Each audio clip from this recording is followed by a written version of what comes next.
امام غزالی رحمۃ اللہ تعالی علیہ فرماتے ہیں جب تو مخلص ہوتا ہے تو اللہ تیرے عمل کو قوت دے دیتا ہے۔ آپ نے ایک واقعہ لکھا ہے، ایک آدمی تھا تو اس نے دیکھا کہ اس کے شہر کے اندر ایک بہت پرانا درخت ہے، تو لوگ اس درخت کی پوجا کرنے لگ گئے۔ اس بندے کو بڑا جلال آیا، نیک آدمی تھا، اس نے کلہاڑا رکھا کندھے پہ، آج میں درخت کاٹوں گا۔ چلا گیا، جب پہنچا نا درخت کاٹنے کے لیے تو اس نے ابھی وہ چوک میں تھا کہ ایک شخص ملا اسے، اس نے کہا میں نہیں کاٹنے دوں گا۔ کہا تو کون ہے؟ میں تو کاٹوں گا۔ کہا تو نہیں نہ کرتا اس کی پوجا، دنیا کرتی ہے، تجھے کیا لگے؟ معاذ اللہ، یہ بھی وسوسہ ہے نا، تجھے کیا لگے؟ اور ذرا بحث زیادہ ہوئی تو وہ سمجھ گیا کہ یہ شیطان ہے مجھے منع کرنے والا۔ اب اس نے کیا کیا؟ میں نہیں کاٹنے دیتا۔ کہا نہیں میں کاٹوں گا۔ بار بار دل سے خیال آتا کہ یہ شیطان لگتا ہے، لیکن وہ انسانی شکل میں تھا، بات واضح نہ ہو سکی، بحث ہو گئی، یہاں تک کہ تلخی ہوئی، تلخی آگے بڑھی تو ہاتھا پائی ہوئی۔ اس نیک آدمی نے الٹے ہاتھ سے اس شیطان کو پکڑا اور زمین پر پٹخ مارا، بچھاڑ دیا، اور کلہاڑی لے کے کہنے لگا پہلے تیرا گلا کاٹوں گا پھر درخت کاٹوں گا۔ امام غزالی کہتے ہیں کہ وہ شیطان انسانی شکل میں اندر سے بولا، کہنے لگا اگر تو مجھے چھوڑ دے تو تیرا ایک فائدہ کر دیتا ہوں۔ اس نے کہا وہ کیا؟ کہنے لگا 2 دینار، روز تجھے فجر کے وقت اٹھے گا تو تیرے سرانے ملا کریں گے 2 دینار۔ درخت کاٹ کے تجھے کیا ملے گا؟ تو اس طرح کر، اس سے غریبوں کی مدد بھی کرنا، کھانا بھی، کوئی انسٹیٹیوٹ، کوئی ادارہ، کوئی جامعہ بھی بنا لینا۔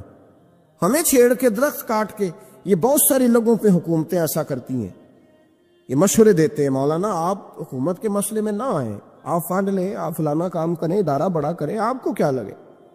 اور یہ بھی ایک ترتیب ہوتی ہے۔ آپ اور بہت سارے لوگ مشورہ دیتے ہیں جی ٹھیک ہے دین کا کام زیادہ ہوگا، ادارے زیادہ بنیں گے، بچے زیادہ پڑھیں گے، لیکن دین کا مزاج یہ ہے کہ جو غلط بات کرے اسے روکا بھی جائے اور ٹوکا بھی جائے، اسے سمجھایا بھی جائے، یہ مزاج ہے دین۔ اس بندے کے اندر لالچ بیدار ہوگا، اس نے کہا بات تو ٹھیک ہے، اور پھر اندر نیا وسوسہ آیا کہ درخت کاٹ دوں گا تو بندے کل کسی اور کو پوجنے لگ جائیں گے، تو پیسوں کا فائدہ، غریبوں کی مدد ہوگی، فلاں نیکی ہوگی، فلاں خیر ہوگا، فلاں ویلفیئر ایسوسیشن بن جائے گی۔ گھر جا کے واپس چلا گیا، چھوڑ دیا، درخت کاٹنے کا ارادہ ختم۔ واپس گیا نا گھر، رات کو سویا، سویرے اٹھا تو 2 دینار پڑے تھے، بڑا راضی ہوا، کچھ کھایا، کچھ کھلایا، کچھ رکھا، کچھ بانٹا۔ اگلے دن پھر اٹھا تو پھر 2 دینار پڑے تھے، کچھ کھایا، کچھ کھلایا، کچھ بانٹا، کچھ لوگوں میں تقسیم کیا۔ 5-6 دن تو پیسے آتے رہے، 7ویں دن اٹھا تو کوئی شے نہیں تھی، 8ویں دن پھر کوئی نہیں تھی، 9ویں دن پھر کوئی شے نہیں۔ اب پھر کلاڑا اٹھا لیا، میں درخت کاٹوں گا۔ پھر چوک میں گیا، پھر شیطان انسانی شکل میں، اب پھر گفتگو ہوئی، میں کاٹوں گا۔ اس نے کہا اب نہیں تو کاٹ سکتا، میں لڑوں گا۔ کہا تو اب لڑ بھی نہیں سکتا۔ اب جب گتھم گتھا ہوئے، ہاتھا پائی ہوئے، جھگڑا ہوا تو شیطان نے پکڑ کے نہ الٹے ہاتھ سے زمین پہ دے مارا، 2-3 تھپڑ اس شخص کے ہاتھ پہ دیے، کلاڑا چھین، چل دوڑ جا۔ اب وہ کہنے لگا سچ بتا تو ہے کون؟ کہنے لگا میں شیطان ہوں۔ تو کہا ابھی 1 ہفتہ پہلے میں نے تجھے بچھاڑ دیا تھا، آج تو طاقت کہاں سے لایا؟ اس نے کہا میری طاقت اتنی ہے، تیری ختم ہو گئی ہے، میرے اندر قوت اتنی ہے، تیرے اندر ختم ہو گئی۔ کہا کیوں؟ تو شیطان کہنے لگا جب تو 1 ہفتہ پہلے آیا تھا تو رضا الہی کے لیے آیا تھا، آج تو اس لیے آیا ہے، اس لیے آج تو آیا ہے کہ تجھے 2 دینار نہیں ملے۔ آج تیری جنگ دیناروں کی ہے، آج تیرا رٹا دیناروں کا امت مسلمہ کے ساتھ، اس لیے خدائی طاقتیں معاذ اللہ روٹھ گئی ہیں کہ ان کا رٹا دیناروں کا ہے، ان کا جھگڑا دیناروں کا ہے۔ صحابہ کرام علیہم رضوان کے رٹے دیناروں کے نہیں تھے، وہ دین کے ساتھ مخلص تھے، تو جس میدان میں نعرہ لگاتے تھے اللہ کی مدد ان کے شامل حال ہو جاتی، انہیں کہیں پسپائی نظر۔ اس لیے حضور نے فرمایا ہے کہ اللہ نہ تمہاری جیب دیکھتا ہے نہ چہرہ دیکھتا ہے، وَلَٰكِن يَنْظُرُ إِلَىٰ قُلُوبِكُمْ، وہ جب دیکھتا ہے تمہارے دل دیکھتا ہے۔ جب انسان راضی بالرضا رہنے لگتا ہے نا، پھر وہ ہر روز نماز پڑھ کے تکلیف نہیں اسے ہوتی، پھر روز درود شریف پڑھ کے وہ یہ نہیں کہتا کہ چلو 2-4 چھٹیاں بھی کر لو۔ اور قرآن مجید نے ایک نیا انداز اختیار کیا سورہ مائدہ کے اندر، اس کی آیت نمبر 119 ہے۔ اللہ کریم نے فرمایا رضی اللہ عنہم ورضوا عنہ، صحابہ کی بات ہو رہی ہے، فرمایا وہ اللہ سے راضی ہے اور اللہ ان سے راضی ہے۔ حضرت سیدنا موسیٰ علیہ السلام نے عرض کی کوہ طور پہ جا کے، مولا میری قوم پوچھتی ہے کہ کوئی ایسا کام بتا جو ہم کریں تو ہم سے راضی ہو جائے۔ حضرت موسیٰ کی قوم کا خیال تھا کہ تہجد کا حکم آئے گا تو پڑھیں گے، صدقات کا حکم آئے گا تو دیں گے، جہاد کی بات ہوگی تو کریں گے۔ کچھ جو نیک لوگ تھے ان میں سے انہوں نے یہ پیغام دیا کہ مالک ہمیں بتائے کہ وہ کس کام پہ راضی ہوتا ہے، ہم وہ کام کریں تاکہ اللہ ہم سے راضی ہو جائے۔ حضرت موسیٰ کلیم کہتے ہیں میں نے عرض کی مولا میری قوم پوچھتی ہے کہ کون سا ایسا کام کرے کہ تو راضی ہو جائے، تو رب کریم نے ارشاد فرمایا موسیٰ کہتے میرا خیال تھا کوئی لسٹ ملے گی، لیکن مالک نے ایک جملہ کہا، ایک جملہ، اور تفسیروں کے دریا بہا دیے۔ عرش کے مالک نے فرمایا موسیٰ ان سے کہو جا کے کہ وہ مجھ سے راضی ہو جائے، میں ان سے راضی ہو جاؤں گا، مجھ سے راضی ہو جائے۔ بندے اللہ سے راضی یہ نہیں راضی ہوتے۔ امام غزالی سے کسی نے پوچھا تھا، امام غزالی سے، کہ حضور اللہ کا بندے سے راضی ہونا کمال ہے یا بندے کا اللہ سے راضی ہونا کمال ہے؟ تو امام غزالی مسکرائے، فرمانے لگے رب تو بڑا ہی مہربان ہے، وہ تو بڑی جلدی راضی ہو جاتا ہے۔ وہ تو مسجد میں آ کے توبہ کرے تو اللہ راضی، کسی یتیم کے سر پہ ہاتھ پھیرو تو اللہ راضی، وہ تو کسی اندھے کو رستہ دکھایا تو اللہ راضی ہو گیا، وہ تو طوائف نے کتے کو پانی پلایا تو اللہ۔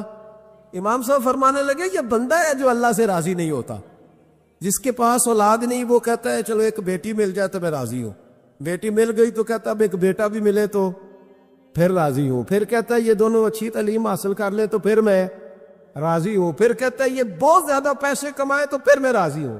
بہرحال راضی ہوتا، لیکن جو راضی ہو جاتا ہے نا، اللہ اکبر، جو اللہ سے راضی سکھی بڑا رہتا ہے، سکون میں بڑا رہتا ہے، مطمئن بڑا رہتا ہے، جو سمجھ لیتا ہے نا کہ جو میرے رب نے بہتر سمجھا وہ میرے اللہ نے مجھے۔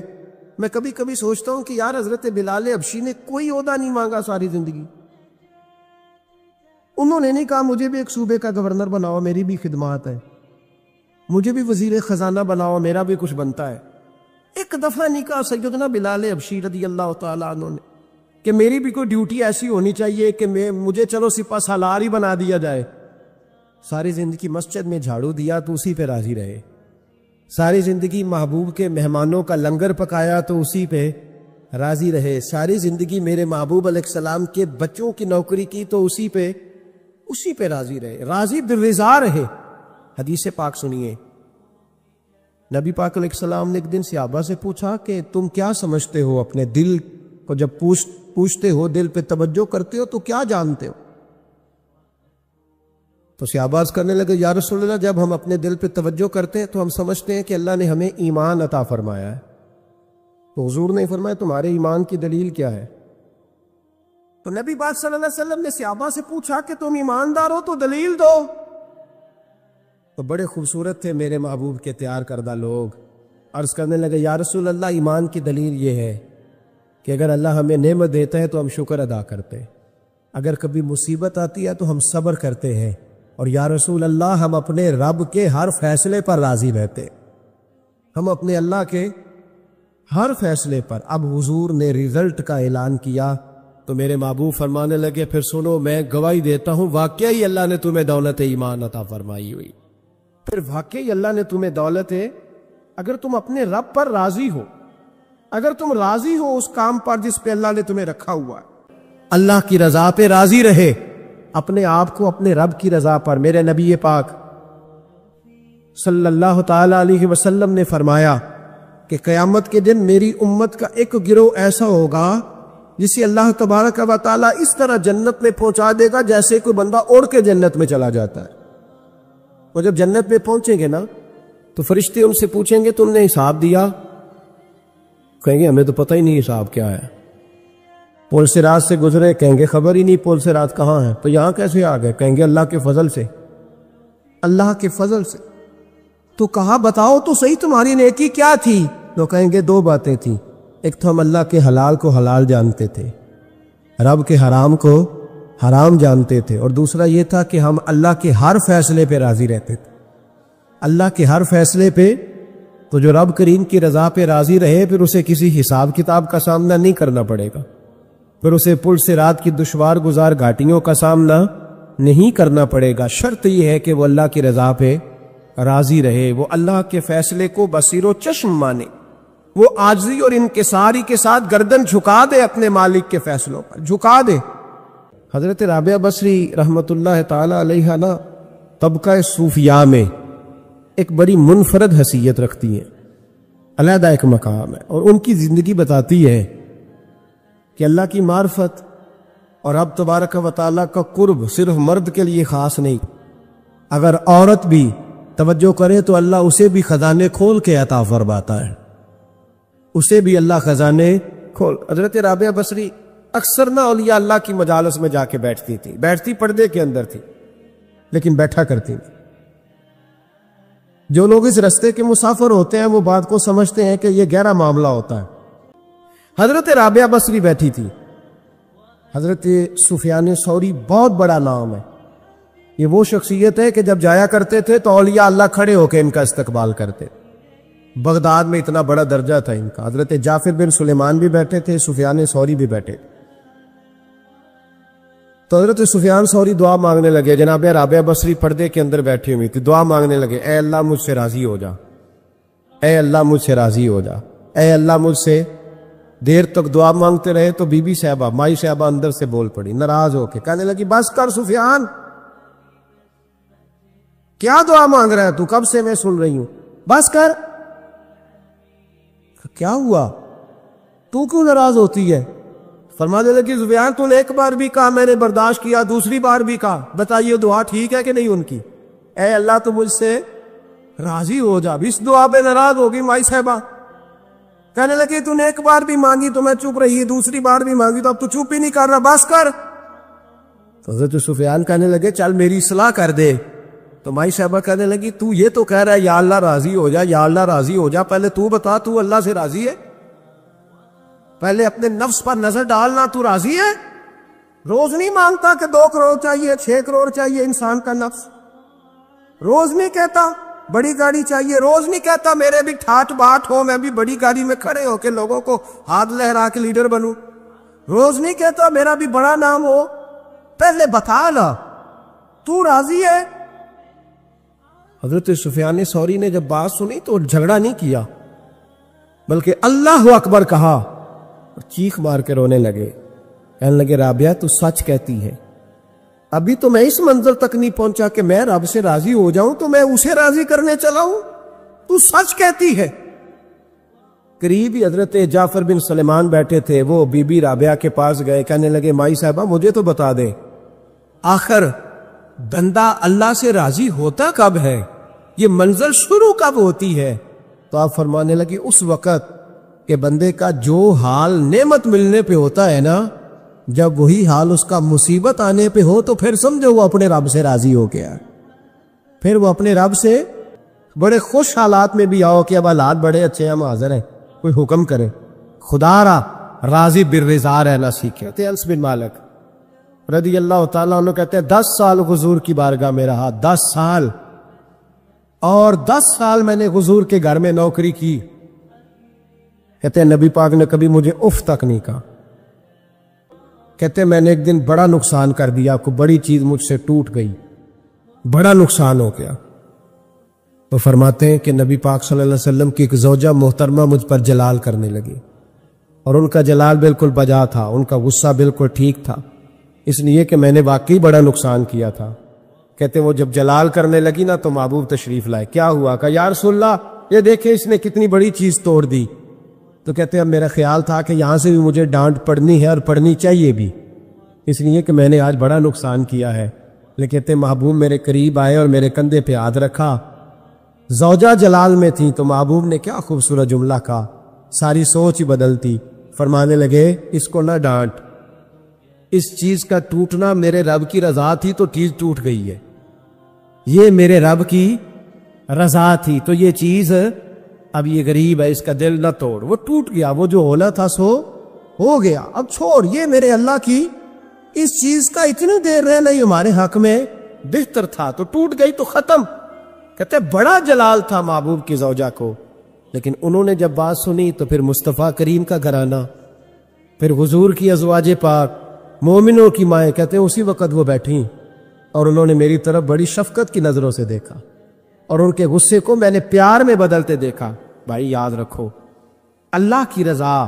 پھر اس وقت 2-4 لاکھ کے لیے لوگوں کو ہارٹ اٹیک نہیں ہوتا, پھر 20-25 ہزار کے لیے بلڈ پریشر اپ ڈاؤن نہیں ہوتا جب بندہ اللہ کی رضا پہ راضی رہنے لگتا. پھر چھوٹی چھوٹی باتیں اس کے لیے سہانے روح نہیں بنتی, پھر ذرا ذرا سی بات اسے تکلیف نہیں دیتی. جب وہ اللہ تعالیٰ کی رضا پر راضی ہونے کا عادی ہو جاتا ہے تو پھر یہ چیزیں اس کے لیے باعث آزمائش. بنی اسرائیل میں ایک شخص تھا, امام غزالی رحمۃ اللہ علیہ فرماتے ہیں اس کا دل چاہا کہ پتہ تو کروں جنت میں میرا پڑوسی کون ہوگا. اس کو خواب میں بتایا گیا کہ فلاں بن فلاں تیرا جنت میں پڑوسی ہے. اب یہ بڑا عابد تھا, زاہد تھا, عبادت گزار تھا, پرہیزگار, بڑا نیک تھا, بڑا پرہیزگار. یہ سفر کر کے اس کے پاس گیا, اس کو جا کے کہنے لگا میں تیرا مہمان نہ بن جاؤں, 2-3 دن کا بن جاؤں. کہتے میں 3 دن اس کے ساتھ رہا, میں اس سے زیادہ نوافل پڑھتا تھا, زیادہ صدقات و خیرات کرتا تھا, زیادہ عبادات کرتا تھا, وہ تو میرے مقابلے میں کچھ بھی نہیں. 3 دن کے بعد میں آنے لگا تو میں نے اس کو کہا یار میں ایک مقصد کے لیے آیا تھا تیرے پاس. اس نے کہا بتائیے. میں نے کہا کہ میرا آنے کا مقصد یہ تھا کہ میں دیکھوں تو کون سی ایسی عبادت کرتا ہے کہ جنت میں تو میرا پڑوسی بنے گا. لیکن تیری عبادات ریاضت میں تکبر نہیں کرتا, لیکن میں نے کوئی خاص چیز دیکھی نہیں, کوئی خاص بات ہے تو مجھے بتا دے. تو بندہ کہنے لگا کوئی خاص بات نہیں, ہاں ایک چھوٹی سی عادت ہے میرے اندر, چھوٹی سی عادت. تو وہ کہنے لگا اگر شدید گرمی ہونا تو میں نے اپنے رب سے کبھی سردی نہیں مانگی, اور کبھی برف جمی ہونا گلیوں میں تو میں نے اپنے رب سے کبھی گرمی نہیں مانگی. میں سمجھتا ہوں میرا رب مجھے دیتا ہی وہ ہے جو میرے حق میں بڑا بہتر ہوتا ہے. یہ ایک میری چھوٹی سی عادت ہے کہ کڑاکے کی دھوپ میں نے کبھی مالک سے سائے کا سوال نہیں کیا, اور اگر تیز بارش ہو رہی ہو تو میں نے کبھی یہ نہیں کہا کہ بارش نہیں ہونی چاہیے تھی, کیا بنے گا فلاں چیز کا. میں سمجھتا ہوں جو بہتر تھا اللہ نے وہی دے دیا ہے تو میں مطمئن رہتا ہوں. تو عابد وہ نیک آدمی وہ اللہ کے ولی کہنے لگے کہ چھوٹی سی عادت نہ بتا, تیری یہ وہ عادت ہے جس کی وجہ سے رب تجھ سے راضی ہو گیا ہے, اللہ تجھ سے راضی ہے تیری اس عادت کی بنا پر.